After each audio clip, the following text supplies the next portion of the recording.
back to Amateurish Podcast. Today we got a special episode for you guys. We are doing our top 10 freshmen in college basketball mid-season edition. We're getting into conference play. Things are starting to heat up. So we're going to go and see 2 months through the season who is our top 10. So we each have a list. It's going to be weird. We each have a list of 12. And we're going to do a golf score style. So if you're number one on one list and number two on another list, you'll get 3 points. And at the end, the top 10 with the lowest score, we'll put it in the middle right here. And you'll see that will be our official top 10 list. That's the amateurish approved. Official, confirmed. Yeah. Print it, put it on the fridge.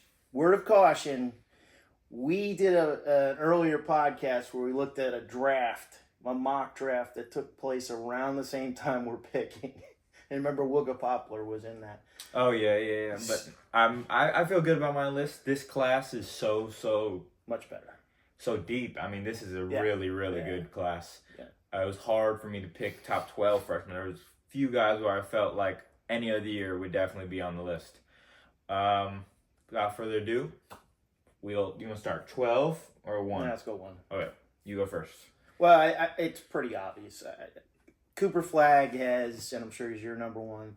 Oh, he's not. I'm sorry. He's a very complete player. He has lived up to the hype.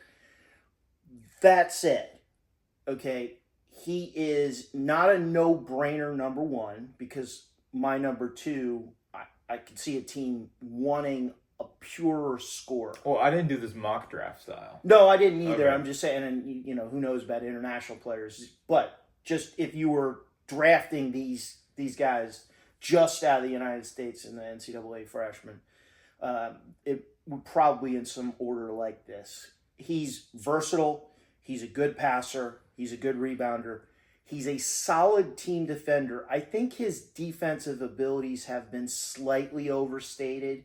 And that goes back to his AAU days where he was dominant. But he's just such a heady player. The problem I have with Flagg is his shot isn't refined. Okay, his shot from distance is not refined, and he's not a guy who's immediately going to go in the league and average 25 points a game. Yeah. So he's probably a 1. He's like the number one pick? Yeah, no, I'm when we talk about a 1A, 1B guy, but if you don't have a lead scorer, I don't think he's a 1A in the NBA. I think he'll definitely be like... The whole selling point is his versatility. I mean, he can score the ball right now. He's averaging 17.5 points per game as of January 8th, the day after he had that monster and one dunk against Pitt. Yeah. But, I mean, I don't think that's the main draw with him. And like you said, he's shooting 30% from 3 on medium-sized volume. Yeah. So the shooting stroke has way to go. But I think for him, it's the versatility and just like the competitiveness. For me, my number one is probably your number two is Dylan Harper. Yeah. This wouldn't have been the case going into the season. I wasn't as high on him as some of the recruiting websites. But just given how Rutgers is giving him and Ace Bailey the chance to just completely run the show, you can see this guy has an NBA-ready game. He's averaging 21 points a game, 5 boards, 4.5 assists, shooting 52 from the field, 37 from 3 on good volume. Those are just the numbers. If you see him play, he's complete control of this Rutgers team. He's the head of the snake. I mean, like, they're really, really lost without him. Granted, young guards, when they get to the NBA, they're the worst player in the NBA, but I do think he has an NBA-ready frame. He's 6'6", 215, is definitely a big point guard, and then he has, the lineage with his dad, Ron Harper, and I think he is poised to succeed in the league. Agreed. It was, not a huge separation between Flagg and Harper. Harper is for me, and he lacks the athleticism of a Ja Morant, but he's that mold of a player who is a 3-level scorer, and he can run an offense. Yeah. Again, he's not Morant, but just that type of potential lead guard down the road. And I think he's going to come in the league and he's going to average darn near 20 right off the bat, even as a young guard. Like you said, he's a big guard. Yeah. And I would like to say later on the list I will be discussing how some players their production varies versus competition. I mean, he had 37 against Bama. Like, he's playing well against the best teams. He had 36 on ACC Notre Dame, 20 on Ohio State, 24 on Penn State. Like, real teams, 18 on Texas A&M. It's not like some guys where we'll see later on a specific guy I have in mind, just stacking the stat sheet against bad teams and just out there against the good teams. Yeah, I don't know what happened the last two games. Well, he had a triple-double against Columbia, so I would say the last two games. Wisconsin. That game, yeah, he only played 15 minutes, no points. Took 2 shots. Yeah, 7-day break from the Columbia game to that game. I know he missed the Indiana game in between, so maybe there was lingering injury. But yeah. Yeah. So my number 2 is Cooper Flagg, who we just discussed, and yours is Dylan Harper. Yeah. So we'll go on to 3. Is that your third? That's my third. Yeah, it's also my third. KJ Kasparas Yaksionis from Illinois. He's super impressed me so far. Just the way this guy can run the show. Like, he's a pure point guard, but he also can score the ball. He's averaging 16 a game, 5.5 boards, 5.5 assists, shooting 41 from 3. Like, this kid is really good, and I did not expect him to be my third overall at this point in the season. No. On 5 3-point attempts a game, he's shooting 41. And as a freshman, he just looks so polished. Totally agree. He has a bit. He can run an offense very successfully. He has a bit of Dalton Knecht in him in that he's a multi-level scorer. He does get to the rim. Not above the rim like Dalton Knecht. No, he perhaps lacks some of that athleticism. He's not a bad athlete, but he has really spurred Illinois, and it's an intriguing team. Yeah, they got a lot of talent, but and I'm looking at his game log here, and since about late November, he's just been on a roll. Yeah, like everything's clicking. He's firing on all cylinders. Maybe the team isn't doing that, but they're definitely gonna be a tournament team, and I'm excited for the rest of the nation to see him on that big stage in March Madness, because he's not one of those household names yet, especially with how hard it is to pronounce. I like KJ. Yep. Number 4, I got Mr. Ace Bailey. Okay. Do you? No. Oh, who's your 4? My 4th is going to be a bit of a surprise, and I kind of flip-flopped here. Thomas Sorber from Georgetown. I'll tell you why. But feed me Ace Bailey right now. Ace Bailey, going into the season, he would have been my number 2 pick. And that's not to say that he's had a bad year whatsoever. He's averaging 19 points a game, 7.5 boards, no assists, which, like we knew. He's probably having the most efficient mid-range season by a freshman we've ever seen. But the problem with that is he's a tough shot maker, but he's a tough shot taker. Like, he had 40 basically against Indiana, and if you see the level of difficulty on these shots, like Luke Goody, who I'm not saying he's an all-world defender or whatever, but this man was giving his best, and he hand in the face, Ace is 6'10", it's over him. Like, you can't do anything about it, but it's like he's getting draped all over, like, and he's still taking these shots. My comparison to him would be his handle needs to tighten for sure, and his vision needs to expand. He's not even averaging an assist a game. My comparison for him right now would be a pre-back injury Michael Porter Jr.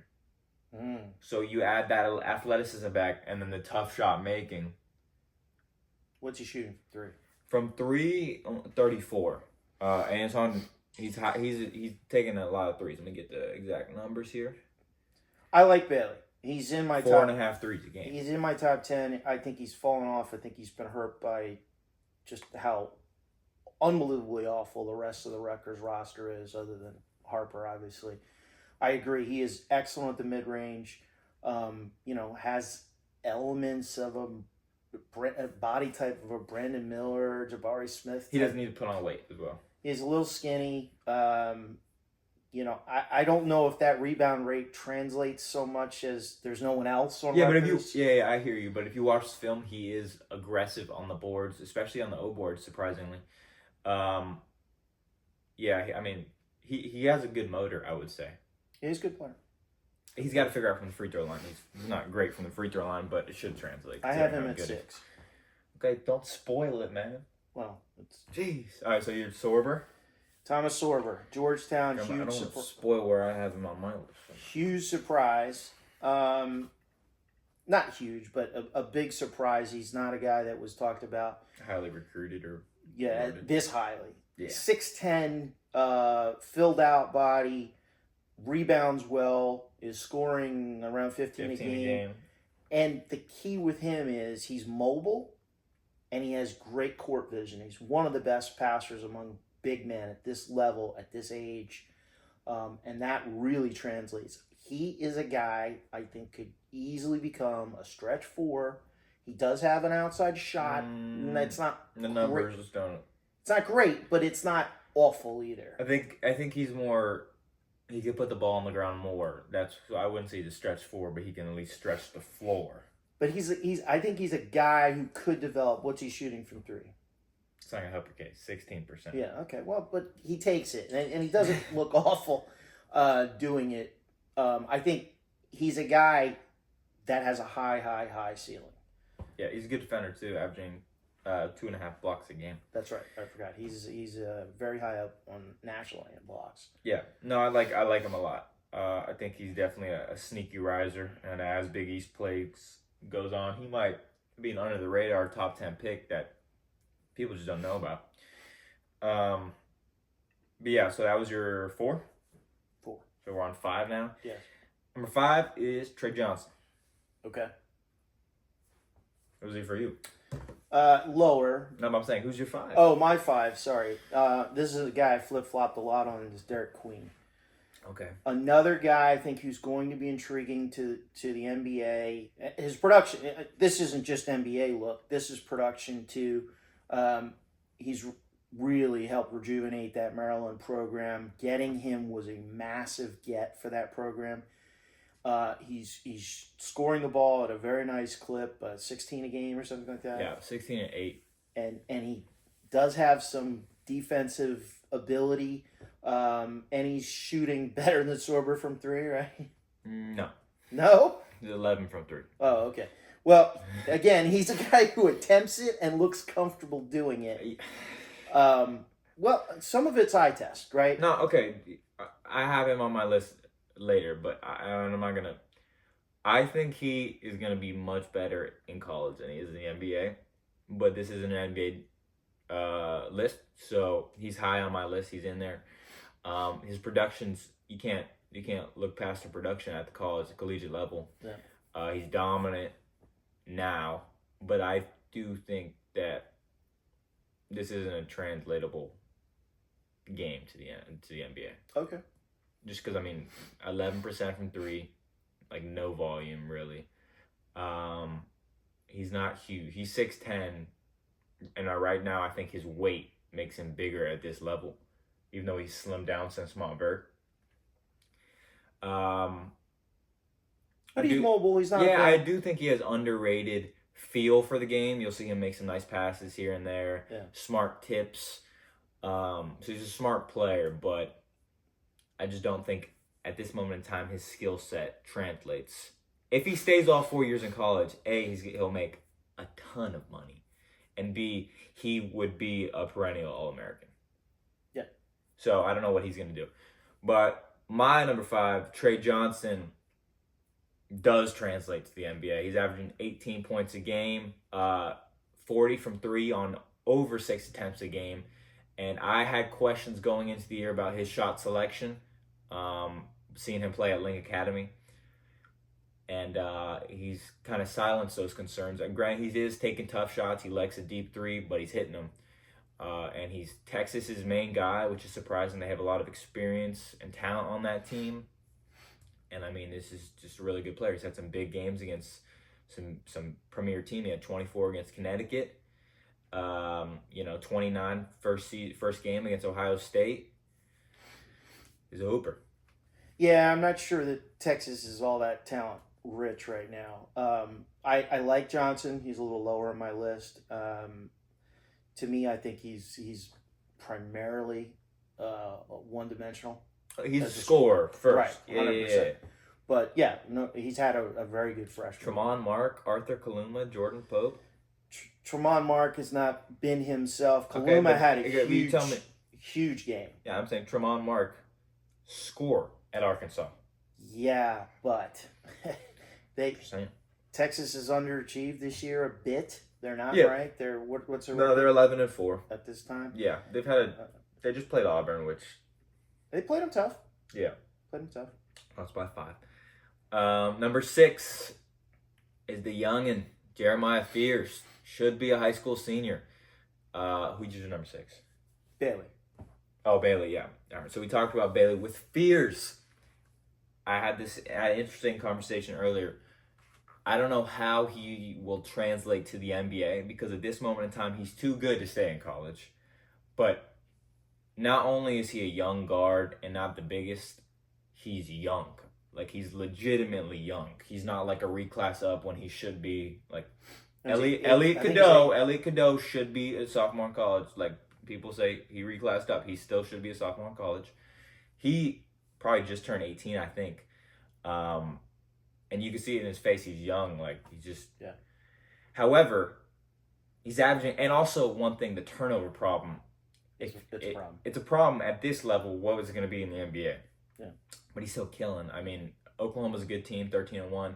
He's averaging 18 points a game, 4.5 assists, 3 ball, a little shaky, just under 30%. But he's hit some clutch threes, like the one against Michigan, the and one to win the game. He didn't play well against Alabama, even though he finished with 16. He had 0 late into the second half, but he still has played well against some legitimate competition. 26 against Arizona. I'm high on this kid. I think he's the real deal. Yeah, I think the issue I have with him is selection, turnover, size. If you're looking at, and I have to admit, I am looking at some of this with an NBA feel. Yeah. For Oklahoma, he's been a revelation, and they would not be anywhere close to what they are. No, he's their best player. Without Fears. And the fears I have, okay, is that who was the last small guard who came into the NBA? Who came from Oklahoma. Who had worse hair than Fears? Ice Trey. Here's got a normal haircut, man. That's what I said. What, okay. worse? Trey Young, though, but Trey Young is different. Trey Young wouldn't even, like, he would be out of the list. Like we would have our top 12, and Trey Young, we wouldn't talk about him, how good he was in college. Yeah, no. But I'm saying... I think he led the nation in points and assists. Yeah, no, he's different level, and I'm not comparing him to Trey Young.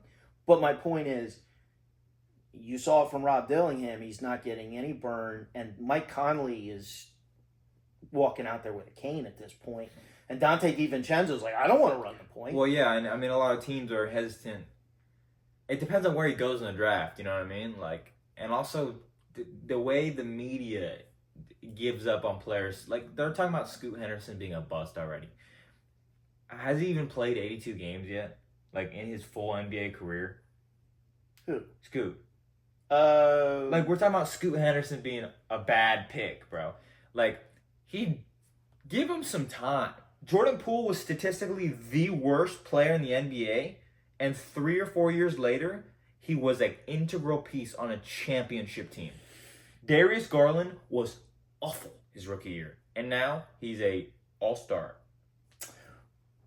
Garland wasn't horrible. No. He legitimate, like, look at the numbers, advanced metrics. He was really, We're really gonna have bad. to take a break and check that out. But I Yes, guys like Henderson's in just a terrible situation from a guard situation. Yeah, but I'm just saying. But That's my yeah. fear for fears. No pun intended. Yeah, it's going to take him some time. Luckily, he's young. Yeah, but yeah. So all right, so that was 6, 7. Number 7 is Boogie Flan for me. okay. My 7 is a guy you mentioned already, Trey Johnson. Trey Johnson. Okay, with Boogie, I'm very surprised that he is the one running the show with this Arkansas team. I did not expect it.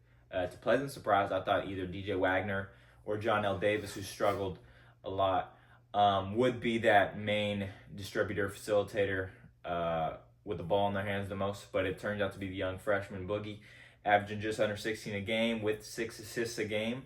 It's pretty impressive. He's playing against good competition. 3-ball, he's shooting 38. Let me get the attempts per game. It's around 5.5, so good volume. Better than 2-1 turnover, right? Assisted Yeah, turnover. only 1.8 turnovers a game for a young guard. Pretty It's actually impressive. 3-1 if you look at it. Yeah, almost. Yeah, it is. Yeah. No, I like Fland. He comes in just a few spots later, and this points out why we said DJ Wagner made a huge mistake. Yeah.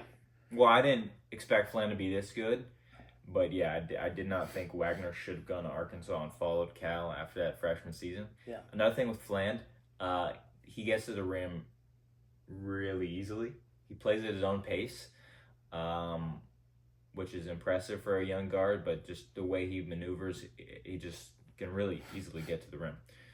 Yeah.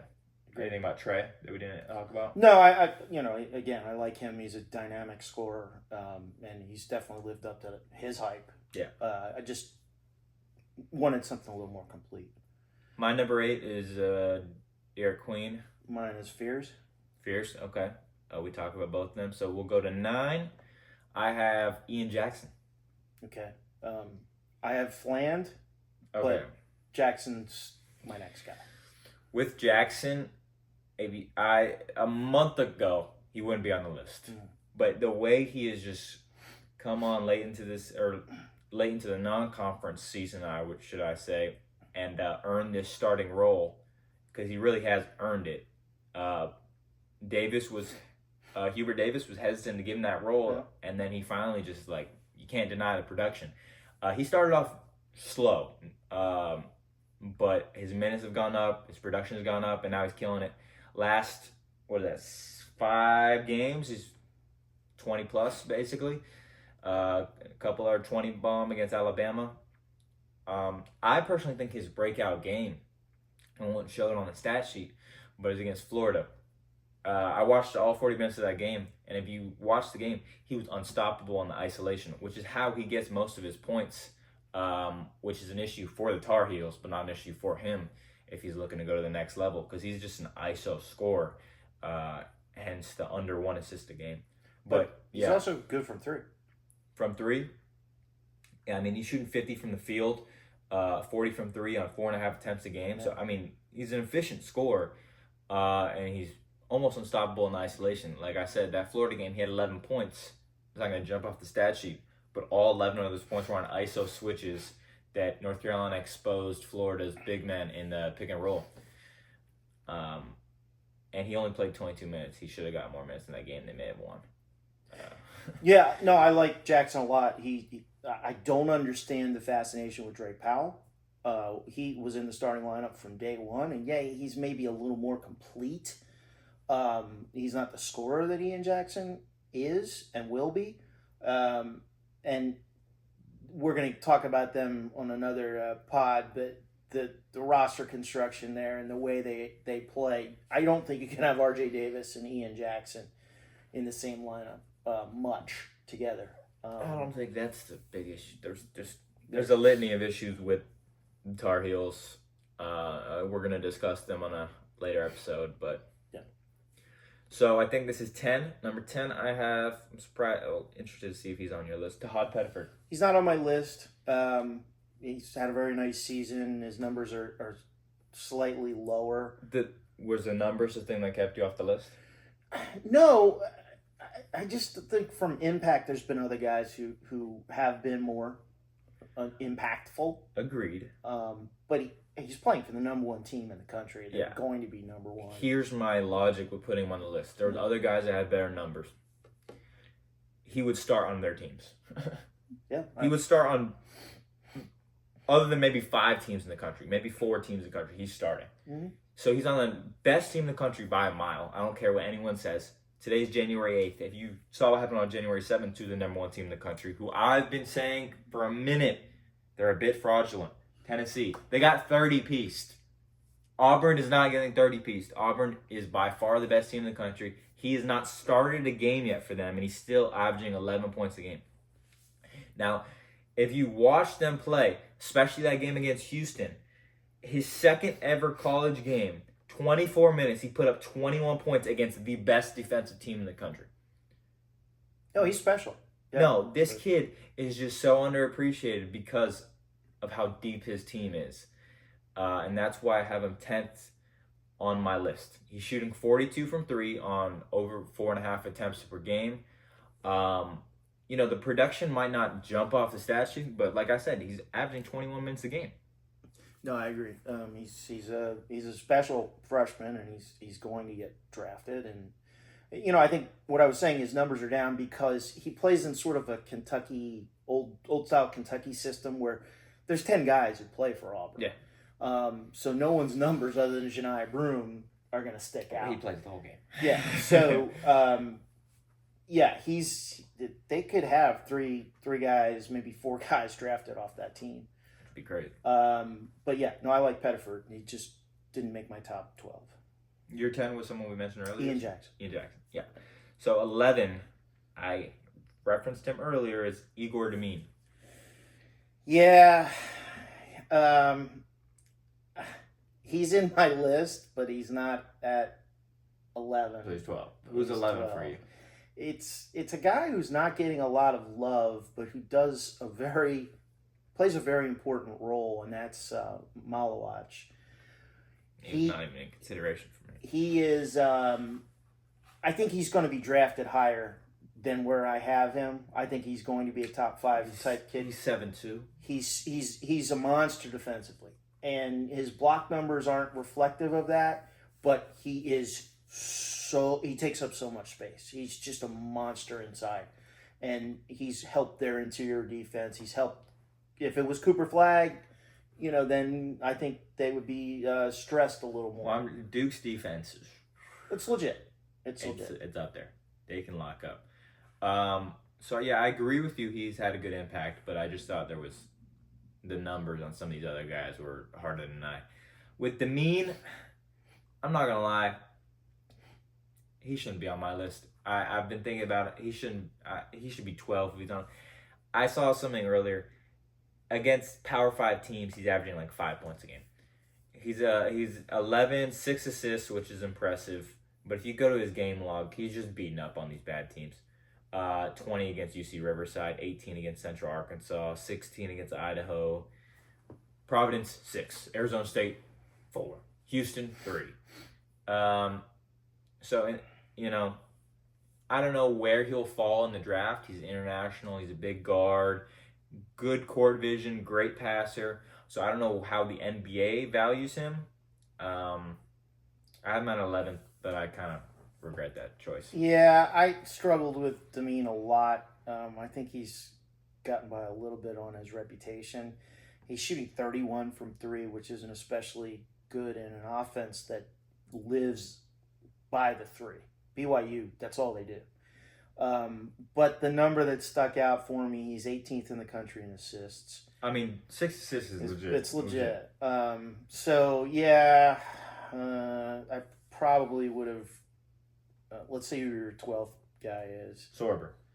Okay, if I had to redo it or kick Demine out, I might do Asa Newell here. Yeah, a couple guys, they won't be on our ranking that I was in consideration. I liked Asa Newell, Liam McNeely, Robert Wright was up there. He's having a real good season for Baylor. LeBron Phelan from Alabama is coming on. Yep. Just to name a few. I didn't consider VJ Edgecombe. He's been disappointing to me. Here's the thing. If we were doing a mock draft, VJ Edgecombe is still going to go top 10. Well, yeah, but Because this I isn't think- a mock draft. I think his Ceiling is. NBA career is going to outshine his Baylor career Yeah, by a 100%. lot. But yeah, again, we're splitting hairs. I mean, Newell is a guy in the mold of, I don't know, Chris Bosh type. Long power forward who can score in a number of ways. I like him.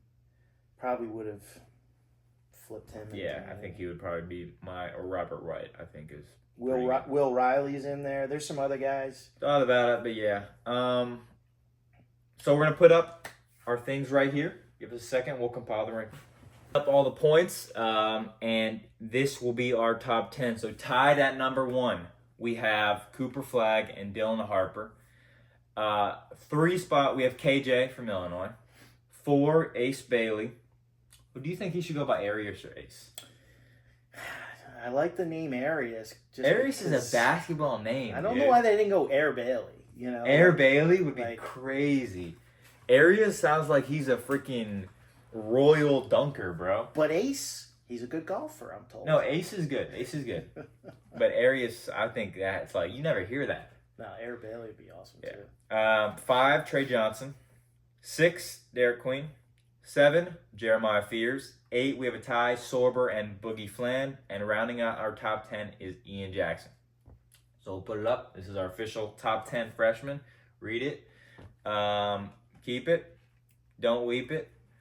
But yeah, We'll see you next time. we'll see you on our next episode. If you liked it, like it, and subscribe. Comment if you disagree. I'm sure people will definitely disagree. And yeah, see you. Peace.